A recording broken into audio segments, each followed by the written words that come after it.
Hello, welcome to lecture 9 of this course. In the last class, we learned how to quantize a propagating electromagnetic wave. In this class today, we are going to learn how to quantize a standing electromagnetic wave. It will be followed by a discussion on quantum states of harmonic oscillator, particularly the so-called coherent states. Let us begin our discussion by writing the Maxwell's equations first. Maxwell equations in the absence of charge and current, and these equations are divergence of E is equal to 0, divergence of B is equal to 0, then we have curl of E is equal to minus del B del T, and curl of B is equal to 1 by C square del E del T.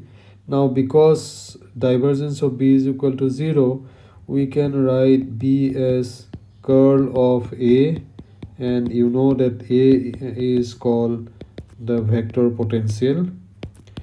It is called vector potential. Moreover, please note that this vector potential is not unique, because I can have another vector potential defined as A dash, which may be different from this vector potential A by some, say, gradient of a scalar quantity, say chi. Then if I take curl on both sides of this equation, so I will have curl of A dash is equal to curl of A plus curl of gradient of the scalar quantity, and you know that this is equal to 0, and curl of A is B. So A vector potential is not unique, and these actually help us to make a choice. We can choose the vector potential such that divergence of A is equal to 0. This choice is known as Coulomb's gauge, and this is going to be very useful for our treatment. Also, another thing, that because curl of E is equal to minus del B del T, right, here, so I can also write this expression, curl of E is equal to minus del B del T. So instead of B, I can write curl of A, and from here I can write curl of E plus del A del T is equal to 0, and therefore I can write E plus del A del T to be some kind of a scalar quantity, say grade of phi, or say minus grade of phi.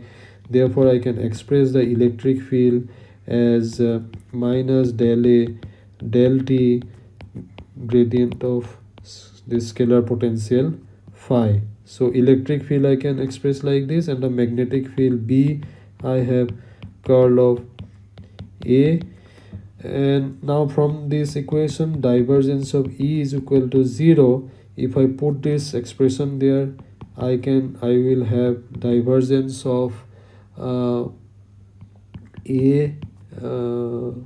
you will just have minus del T divergence of A. I just have to put this equation here, then you will immediately see that you are going to have delta 2 phi is equal to 0. And because under Coulomb gauge divergence of A is equal to 0, I have delta 2 phi is equal to 0. Okay, now what we can also has another choice. We can choose this phi to be equal to 0, because in the background there is no electrostatic potential. If we can always take it like that. In the background there is no electrostatic potential. This is what this choice means, electrostatic potential. And then what we are going to have is this electric field I have as minus del A del T, and B is equal to curl of A. Okay, this is going to be useful for our treatment, of course, under these choices, that is divergence of A is equal to 0, divergence of A is equal to 0, and this scalar potential electrostatic potential phi to be equal to 0. Under this we can express electric field and magnetic field in this form. So now let us discuss quantization of standing wave. Quantization of standing electromagnetic wave, standing EM wave. Let us do that. Consider a set of two plane mirrors separated by a distance L, and this setup supports a standing wave, and the electric field at the mirrors are 0, so the electric field would have, say, this kind of a structure, and we are considering only one mode of the standing wave, and this standing wave is described by the vector potential, say A. So this is, say, OZ. It is directed along OZ direction, so it would be AZT is equal to, it's linearly polarized along, say, eta direction, and we have this A of t sine kz, and the electric field AEZT is equal to eta E of t sine kz, and the magnetic field is PZT, because B is equal to curl of A, so you can immediately see that it would be K cross eta A of t cos of kz. So this defines the electric the standing wave inside this two mirrors, and A of t and E of t are real quantities, real field amplitudes, and K is the wave vector along z direction. And the boundary condition imposed by the mirrors leads us to the electric field at 0 and the electric field at the other end of the mirror, that is at L, it has to be 0. And from here you can immediately see that you will get sine KL is equal to 0, and which I can write it as sine into some integer into pi. So from here I have K is an integral multiple of pi by L, so K, the wave vector, becomes discretized because of the boundary conditions.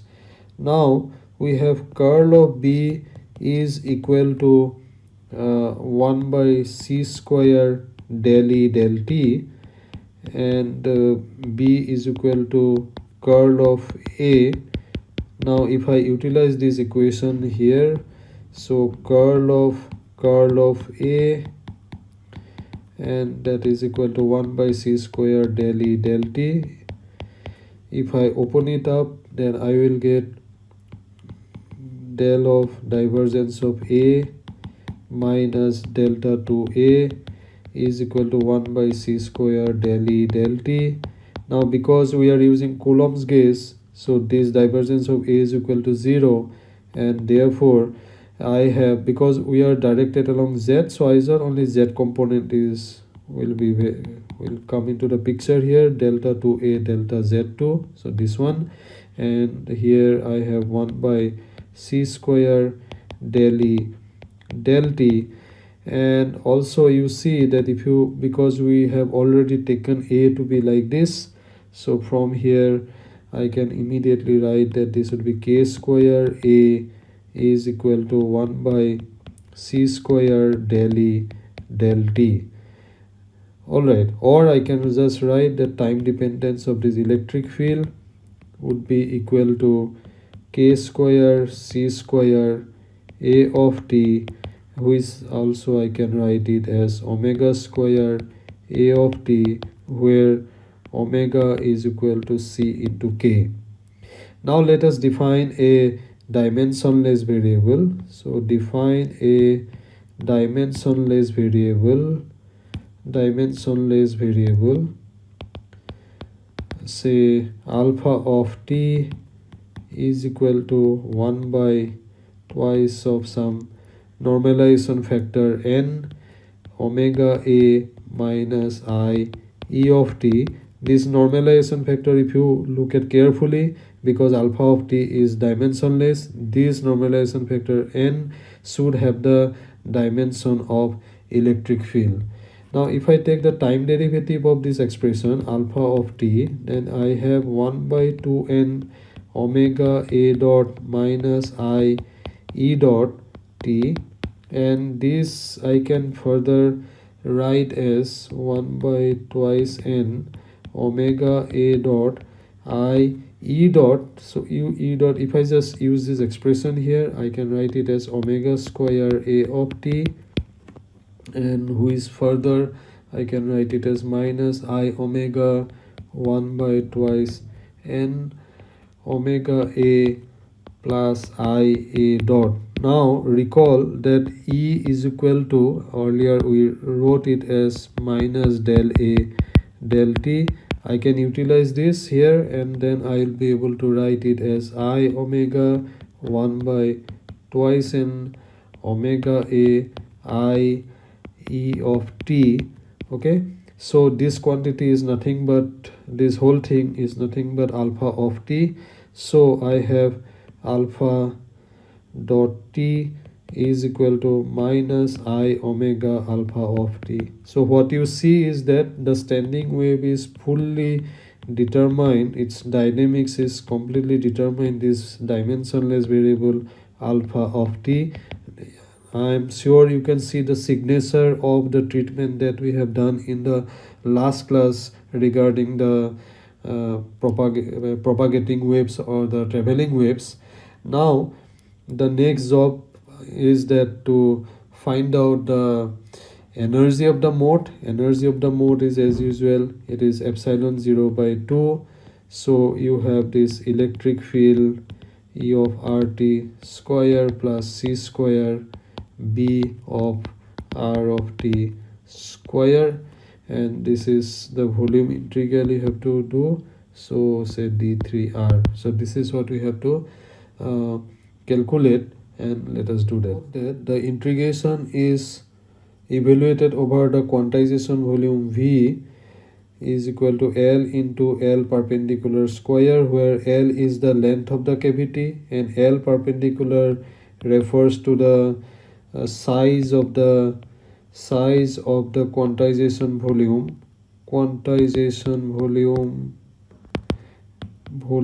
along the transverse direction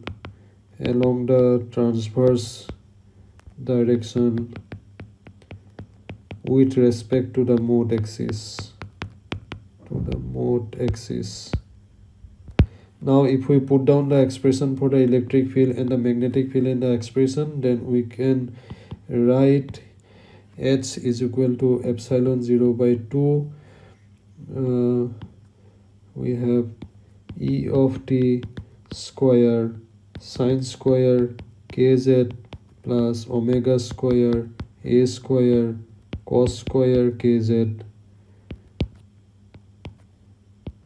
and the volume d3r. And you can easily actually work it out in the same way. You just have to evaluate 0 to L sine square kz dz, and that would turn out to be L by 2. And similarly for the cos square kz, that would be again for cos square kz, it would be the same, cos square kz dz. And finally you should be able to get this expression. I am leaving it as a exercise for you, or you can simply do it. It is, you should be able to get this expression, E of t square omega square a square t into the volume, quantization volume. Now you know that alpha we have defined as 1 by twice n omega a minus I e. So using this I can write my final expression as epsilon 0 n square v into mod alpha square. Please verify it. This is what you should be able to get.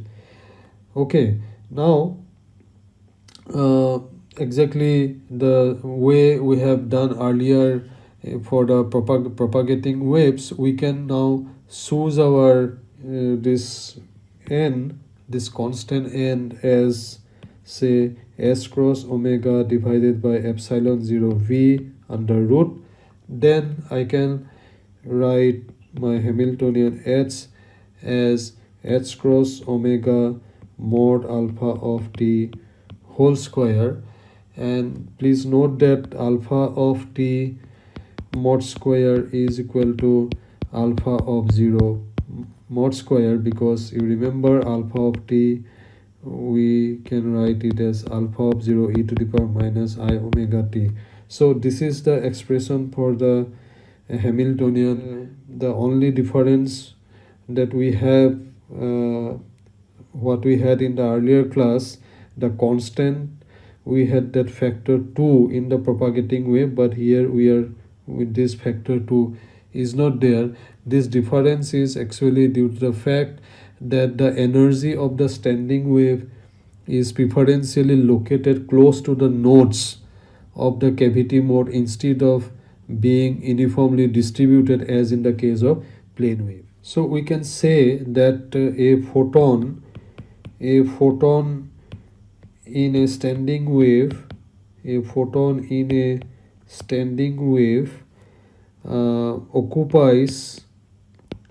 occupies on average only half of the geometrical volume of the cavity. So this is what is different from the so-called traveling wave or the propagating wave. Now let us define a pair of canonically conjugate variable q and p as follows. This treatment is now going to be the similar as we have done earlier, q plus ip, and then we can write down the Hamiltonian h cross omega mod alpha t square as simply omega by 2 q square plus p square. And in analogy with our discussion with plane wave, we can claim that q and p are canonically conjugate variables. We can have q is equal to h cross by 2 under root alpha plus alpha star, and p is equal to 1 by I h cross by 2 alpha minus alpha star. Okay, and if we do the calculations, in fact you will be able to show that q is equal to epsilon 0 v omega by 2 under root a of t, and p is equal to minus epsilon 0 v by twice omega e of t. Okay, so within normalization factor, a of t and e of t are respectively actually similar to position and momentum of a massive harmonic oscillator. Now let us express a of a and e as a function of alpha and alpha star, and if we do that, this is you can easily do it. This is similar the way we have done earlier.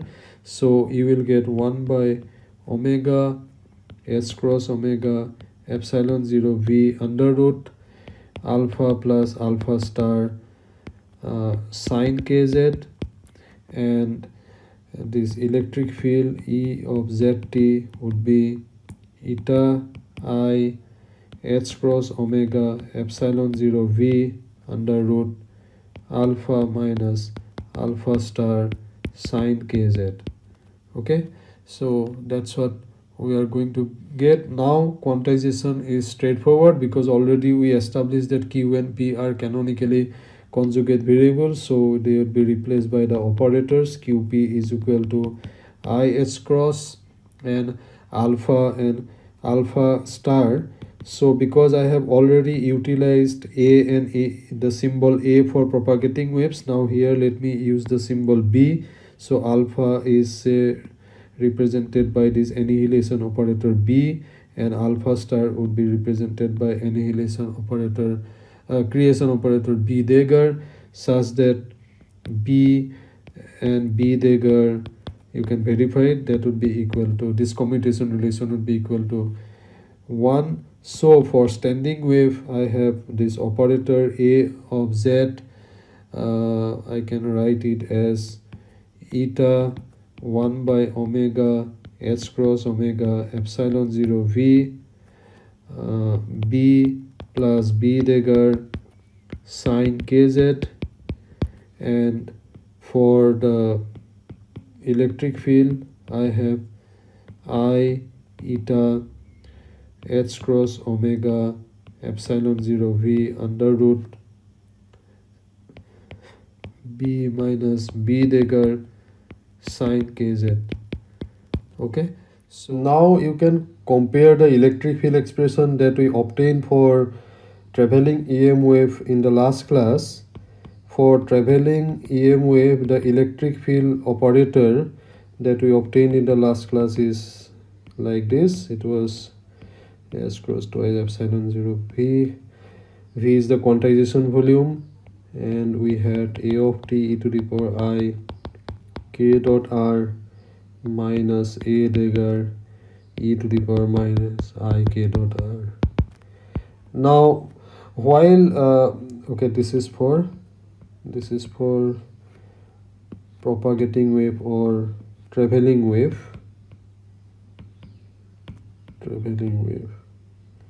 and these are for standing waves.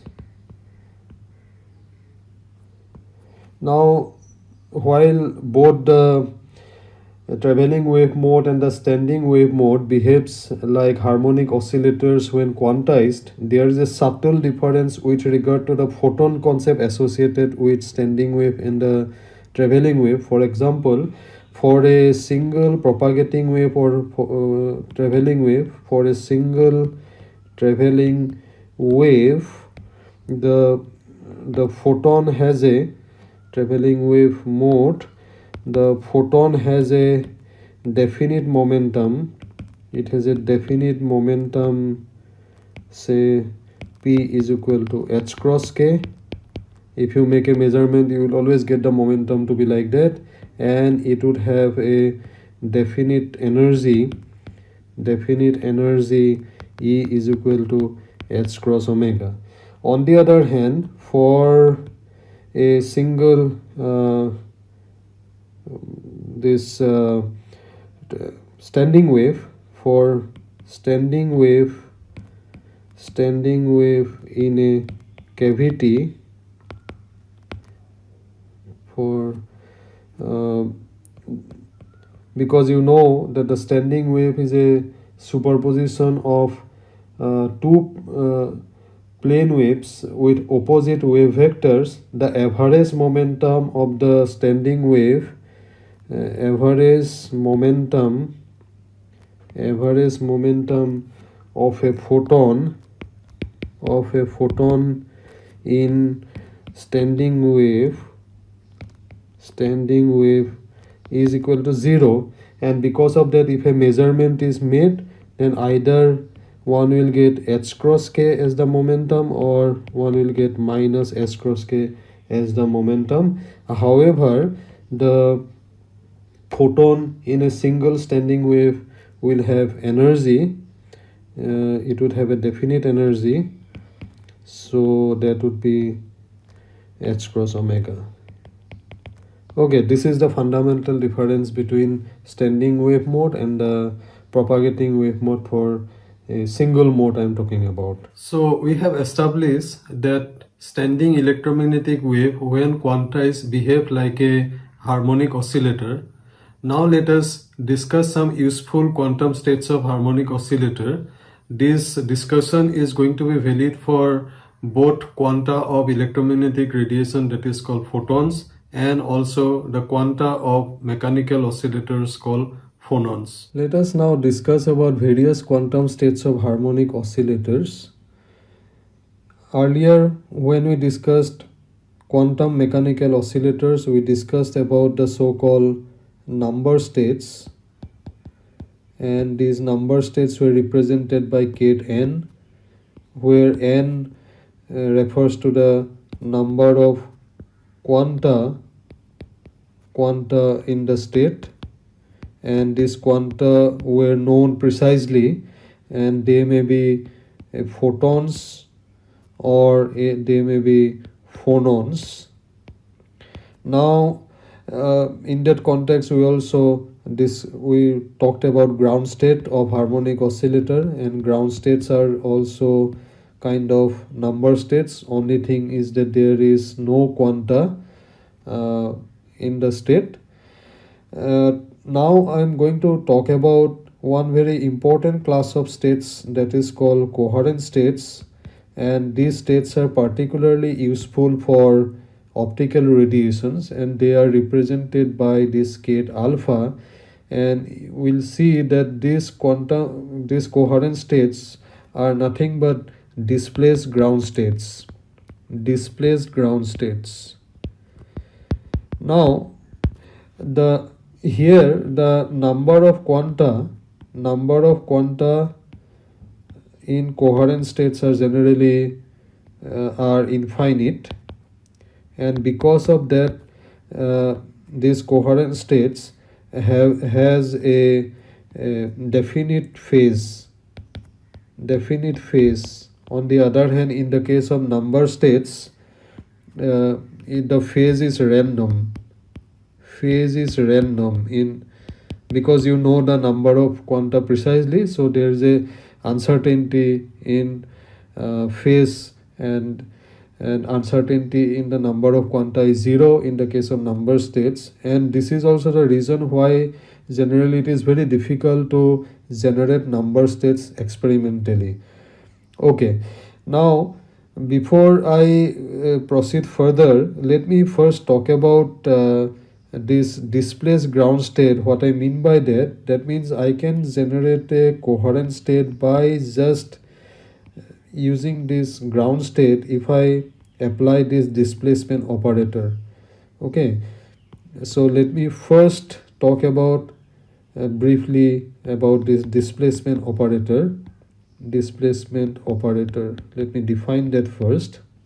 Let us say we have a wave function psi of x, and it has a structure of this form. Say it looks like this, and this wave function is now displaced by some distance, say delta x, and after displacement it takes this form. So it is displaced by delta x, and this is psi of x, and this displaced form of the wave function is, say, it is psi tilde of x.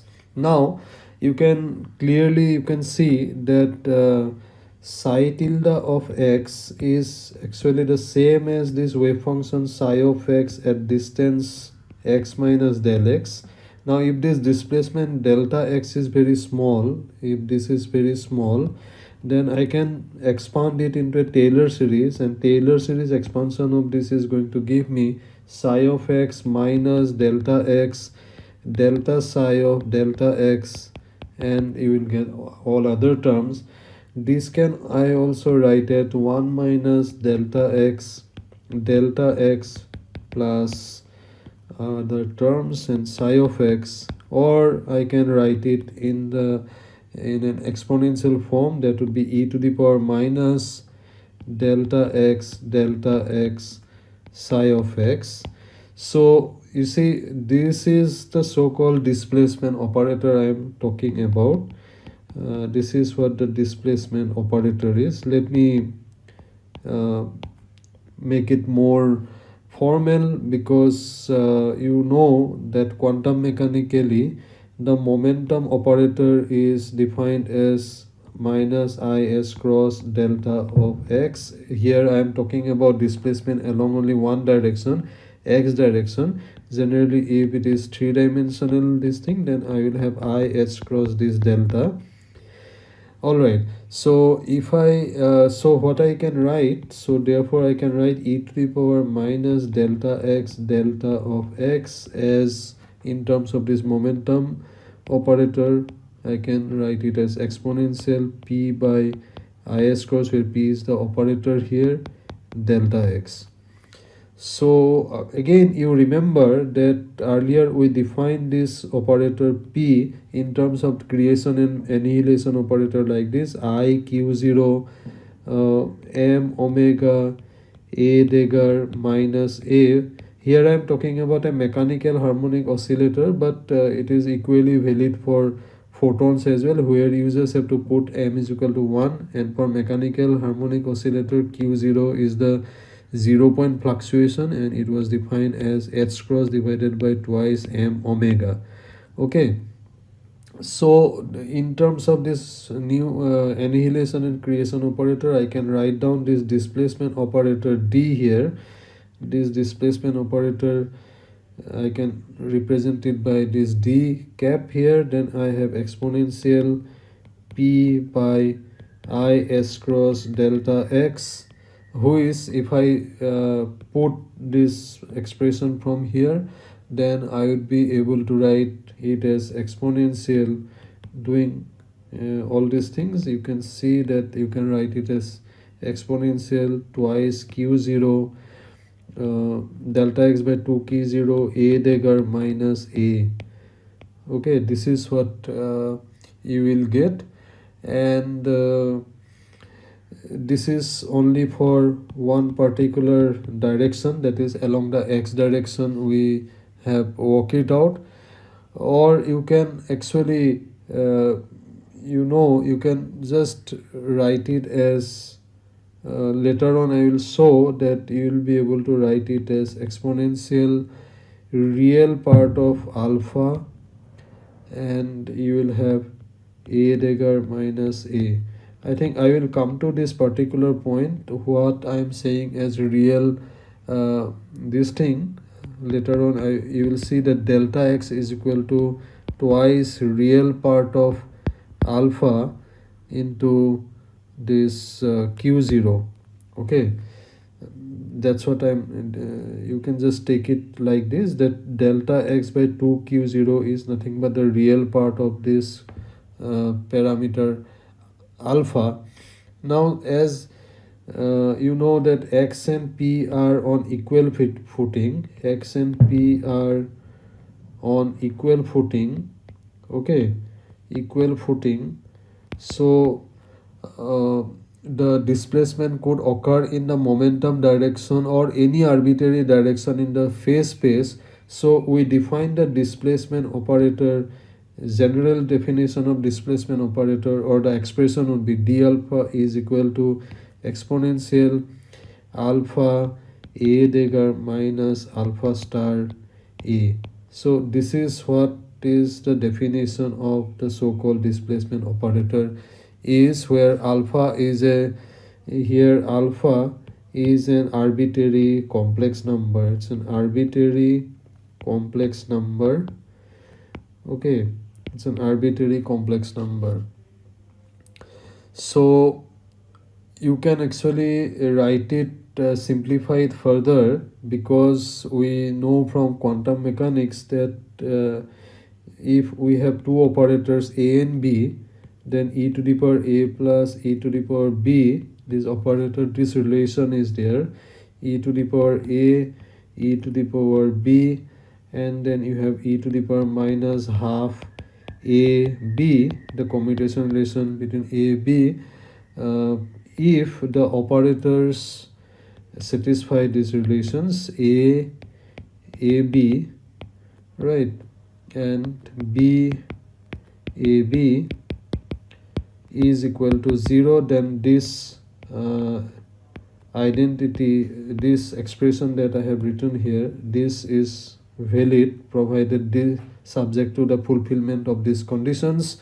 And you will see that in our case here, both a and a dagger, they satisfy this. So you can just take it as an operator, say this is a, this is b, then you can put it there in the expression. Then you should be able to show that d alpha is equal to exponential, or just let me write it as e to the power minus half mod alpha square, and you'll have e to the power alpha a dagger, and you'll have e to the power minus alpha star a. This is also another form of the displacement operator you can use.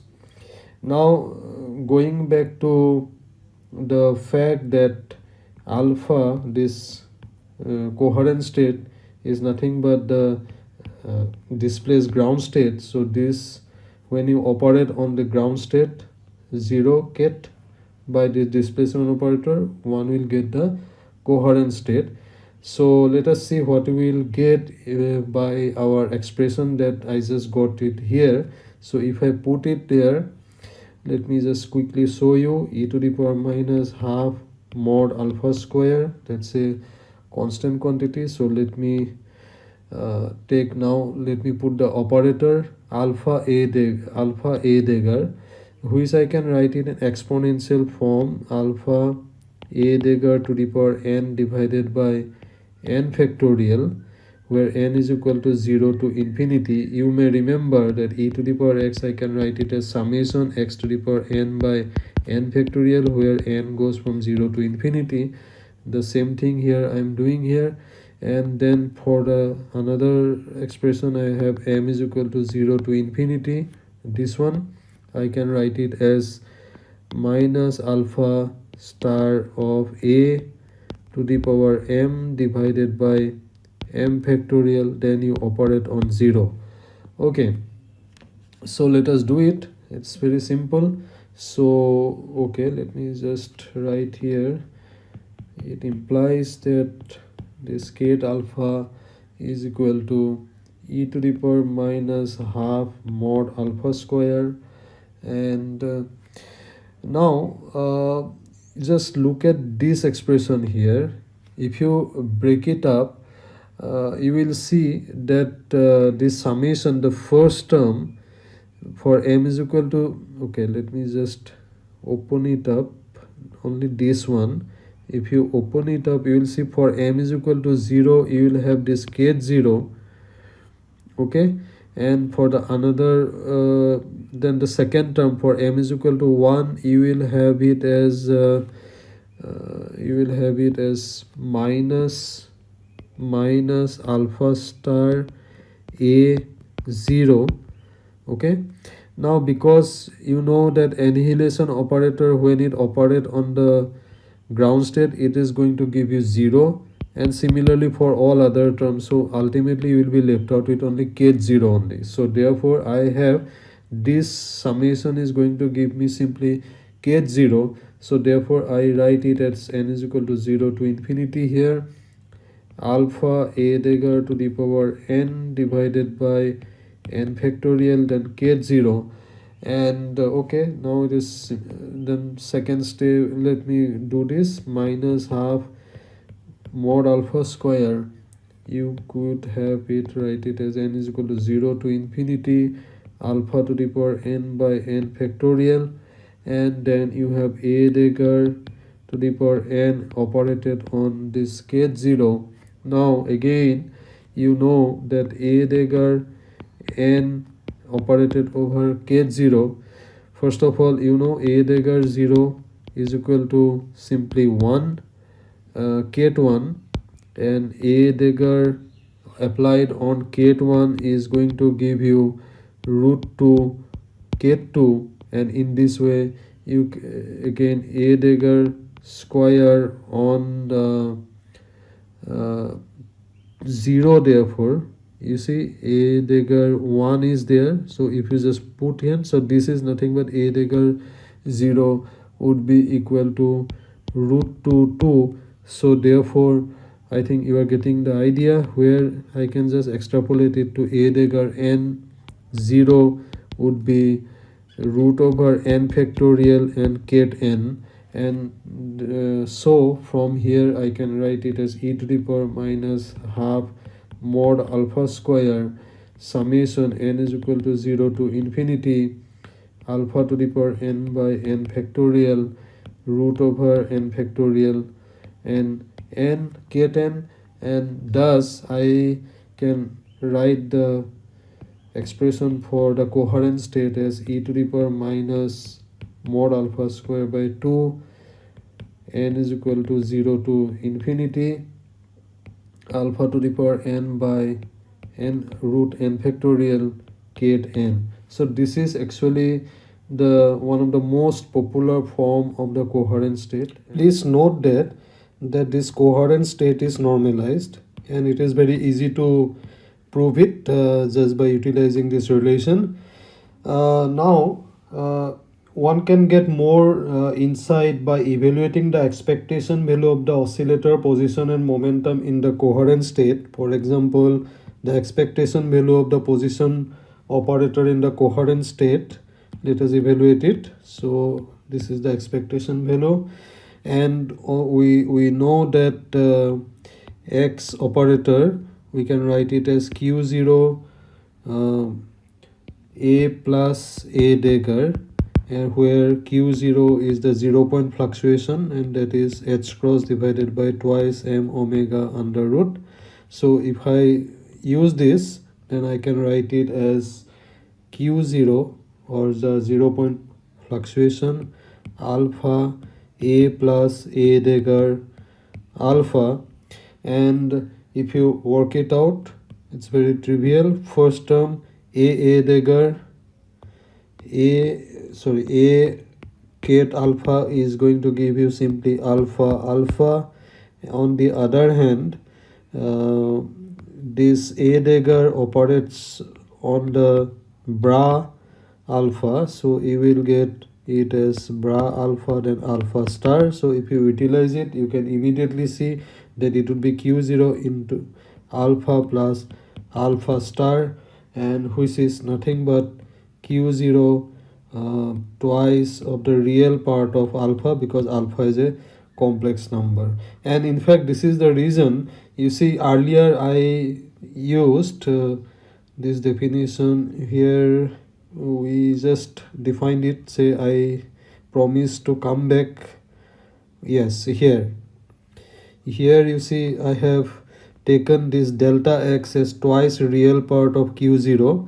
Okay, this is the reason, because and here you see that this expectation value of position operator is related to the real part of alpha. Similarly, one can find out the expectation value of the momentum operator, and that would be simply alpha p alpha. Again, you know that this momentum operator is simply I m omega q0 a dagger minus a. So if you utilize it, then you can show that this would be simply twice m omega q0 imaginary part of alpha.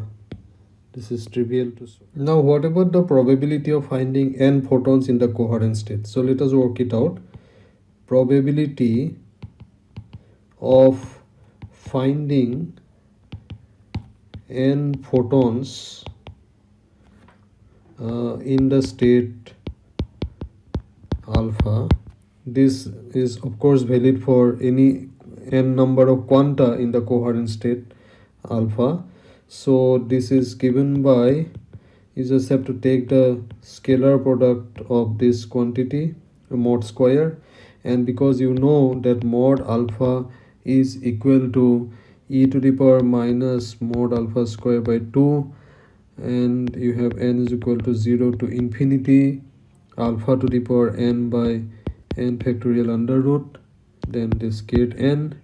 Okay, so immediately you should be able to get this expression. It would be e to the power minus mod alpha square mod alpha to the power 2n and divided by n factorial.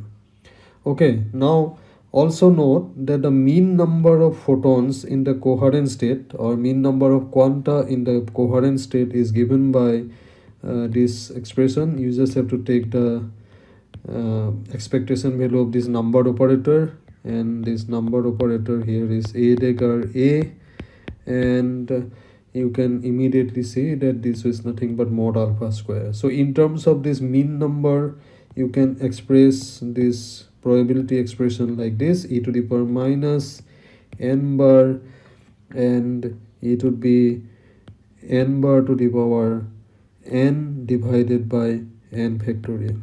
So you may recognize that this is nothing but a familiar Poissonian distribution. So clearly the probability distribution of a coherent state is Poissonian, and one can just, to give an example how the distribution look like, let me plot it for any this is the kind of distribution you can expect in a Poissonian distribution. So this is what you are going to have. Okay, another important quantity is the so-called variance. So variance of coherent state, variance delta n square in the coherent state, that is given by delta n squared b. So you just have to take the n bar alpha minus alpha n alpha whole square. So if you work it out, it's very straightforward to work out. So if you work it out, you should be able to get, let me leave it for you to do it. What you will get is that you will get this expression mod alpha square, and which is nothing but n bar. So variance is equal to the mean number. So variance is exactly equal to mean number for coherent state, in the coherent state. Okay, so this is an important result. Finally, let us look at some properties of the displacement operator d alpha, which is going to be very useful later on in the course. Properties of d alpha. Let me just list them out. Already you know that displacement operator d alpha, one of the expression is of this type: e to the power alpha a dagger minus alpha star a, and immediately from here you should be able to see that if you take d dagger alpha, then you will get d alpha star a minus alpha a dagger, and which is nothing but d minus alpha. Okay, and so this is actually one important relation to remember. And secondly, you can work it out, say d dagger alpha a d alpha, you will find that this would be simply equal to a plus alpha. Let me prove it. To show it, you just have to use this relation, which you know already from quantum mechanics, hopefully, e to the power a minus a. It's called Becker-Hausdorff formula, I think. So you just have to work it out, just have to utilize this relation there. Okay, let me just write it: a b. Okay, let us find it out. D dagger alpha a d alpha, and d dagger alpha is e to the power alpha star a minus alpha a dagger, a e to the power alpha a dagger minus alpha star a. Okay, now let me take it as a here, capital A, and then apply the formula. Okay, so this is my b, so I have here a plus, you have the commutation relation between capital A capital B, so that would be alpha star a minus alpha a dagger. You will have here a, and then okay, so from here you will get a plus, if you work it out, you will simply get alpha. Then let me just work out the next term also. You will have here half A is your alpha star A minus alpha A dagger. Then commutation relation between AB already we have worked out and found that this is simply alpha, and which is a constant. So obviously this term is going to give you 0, and similarly all higher order terms will go to 0, and you will be left out with A plus alpha. So hence it is very straightforward to prove. Similarly, you can prove that D dagger alpha A dagger D alpha would be A dagger plus alpha star. Also, please note that D dagger alpha D alpha is equal to identity operator. This also you can prove easily. Let me now quickly show you some usefulness of these relations that we wrote. So for example, you can immediately find out what is D dagger alpha x D alpha, because you know that x is equal to q0 D dagger alpha. Here it is A plus A dagger D alpha. Q0 is the 0-point fluctuation. So if you work it out, you should be able to get immediately. Please show it, it's trivial. It would be x twice q0 and real part of alpha. Similarly, you can work out the expression for say x square as well as p square, expectation value of x square, p square, and so on, and very quickly you can work out the expectation value. For example, let me just quickly show you this one. So in the coherent state, I just have to utilize the fact that these coherent states are displaced ground state. So I can just write it as say D alpha here, and this would be D dagger alpha, and then in between I have x square here. Now because of these properties I have here x, I can sandwich identity operator here, that would be D alpha. Then let me put here D dagger alpha x D alpha 0, this case 0. I think you are getting it. This is the identity operator, okay, from here. And because I know this already, I know this relation, just we know that this is x cap plus twice q0 real part of alpha, and the other one is also x cap twice q0 real part of alpha. So it is very straightforward to work it out. If you work it out, you will get simply q0 square plus 4 q0 square real part of alpha square. And therefore immediately if I ask you to find out the standard deviation, or for say the variance of the position operator, that would be x square x whole square. Here it is in the coherent state, and in fact using this relationship you should be able to show that delta x, this standard deviation, would turn out to be simply q0, which is basically the 0-point fluctuation. And in fact similarly you will be able to show that the corresponding standard deviation in the momentum operator also we can work out, and that would turn out to be m omega for a mechanical harmonic oscillator. This is what you are going to get it. In fact, you can verify that delta x into delta px for coherent state, it would be m omega q0 square, and that is q0 square is h cross divided by twice m omega. So therefore it is simply h cross by 2, and this is the minimum uncertainty product. So for coherent state, the product of this position uncertainty and momentum uncertainty is minimum, and that's the reason why these coherent states are also known as Gaussian states. In fact, you can show that the variance of x in the coherent state is equal to variance of the position operator in the ground state, and this is also you can establish, and this is the reason why coherent state is defined as or said to be nothing but the displaced ground state.